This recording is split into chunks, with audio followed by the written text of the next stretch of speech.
আপনি দেখেন গত 16 বছর তাদের এই উলম্ফন কোথায় ছিল? যখন বালুর ট্রাক দিয়ে বেগম খালেদা জিয়ার বাসা ভবন আটকে রাখা হয়েছিল, আজকে তারা সেই ট্রাক বসিয়েছে। তো তাদের হিম্মত হয়নি তখন সেই ট্রাক সরানোর। গত 16 বছর তাদের হিম্মত কতটুকু বাংলাদেশের জনগণ কিন্তু দেখেছে। সাধারণ মানুষ যদি গণ অভ্যুত্থানে নেমে না আসতো, ছাত্ররা নেমে না আসতো, এই গণ অভ্যুত্থান সফল হতো না।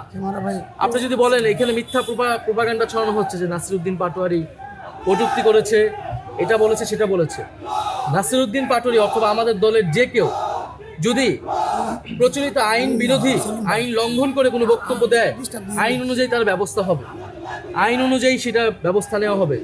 তিনি যদি রাজনৈতিক মূল্যবোধ বিরোধী কোনো বক্তব্য দেন, সেটার বিচার জনগণ করবে, ভোটে জনগণ রায় দেবে, জনগণ সেটা বিচার করবে। কিন্তু ছাত্র দলের বা বিএনপির বা কোনো সন্ত্রাসী তো সেটা বিচার করার কোনো এখতিয়ার নাই, কিন্তু তারা সেটা করছে। আর যদি কটূক্তির কথা বলেন, যে এক্স প্রেসিডেন্ট, যে ফ্যাসিস্ট চুপ্পু, তিনি বর্তমান প্রধানমন্ত্রী তারেক রহমানকে নিয়ে কটূক্তি করেছেন, জিয়াউর রহমানকে নিয়ে কটূক্তি করেছেন, খালেদা জিয়াকে নিয়ে কটূক্তি করেছেন।